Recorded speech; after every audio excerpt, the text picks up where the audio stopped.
మెదక్ జిల్లా నర్సాపూర్ పట్టణంలోని 9వ వార్డులో కాంగ్రెస్ కార్యకర్త నరహరిపై బీఆర్ఎస్ కార్యకర్తలు దాడి చేశారు. 9వ వార్డు చైతన్యపురి కాలనీలో అర్ధరాత్రి డబ్బులు పంపిణీ చేస్తున్న బీఆర్ఎస్ కార్యకర్తలను కాంగ్రెస్ కార్యకర్త నరహరి అడ్డుకొని నిలదీశాడు. ఒకరిని పట్టుకోగా మిగతా ఇద్దరు వ్యక్తులు వచ్చి దాడి చేయడంతో అక్కడి నుంచి తప్పించుకున్న నరహరి కుటుంబ సభ్యులకు చెప్పగా మరికొందరు కలిసి అక్కడికి చేరుకున్నారు.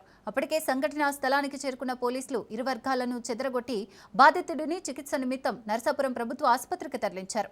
ఓటమి భయంతోనే బీఆర్ఎస్ నేతలు ఇలా చేస్తున్నారని 9వ వార్డు బరిలో ఉన్న అభ్యర్థి శ్రీధర్ గుప్తా ఆరోపించారు.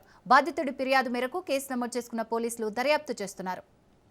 బతినాడు కాల్మొక్క కేసు చూపించుకోవాలి కానీ మరి దాడి చేయడము మంచి పద్ధతి కాదు. మరి మీరు ఎక్కడో బీఆర్ లెక్క చేస్తే ఎలక్షన్ అంటే చూసుకుంటూ ఊకుంటూ లేరు. దయచేసి చెప్తున్నాను బాలరెడ్డి గారికి, మరి సాంప్రదాయ పద్ధతితో ఎలక్షన్ కొట్లాడదాం.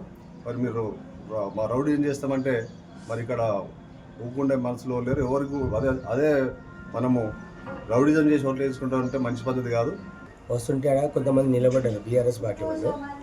ఎందుకు నిలబడ్డారని అడిగినాను నేను. అడిగినసరికి వాళ్ళు మంచిగా గల్ల పట్టుకొని నన్ను ముక్కు మీద కొట్టడము, చేతి మీద చేతికి గాయమైన చేతికు కడుపులా ఇట్లా వీపులో కొట్టడం బాగా. నేను దాని తర్వాత మళ్ళీ మా ఇంటికాడ గురికొచ్చి మా పక్క వాళ్ళని లేపితే అందరూ వచ్చిన తర్వాత పెద్ద గొడవ అయింది. ఇప్పుడు రాత్రి ఆ నుంచి నేను హాస్పిటల్కి వెళ్ళినా.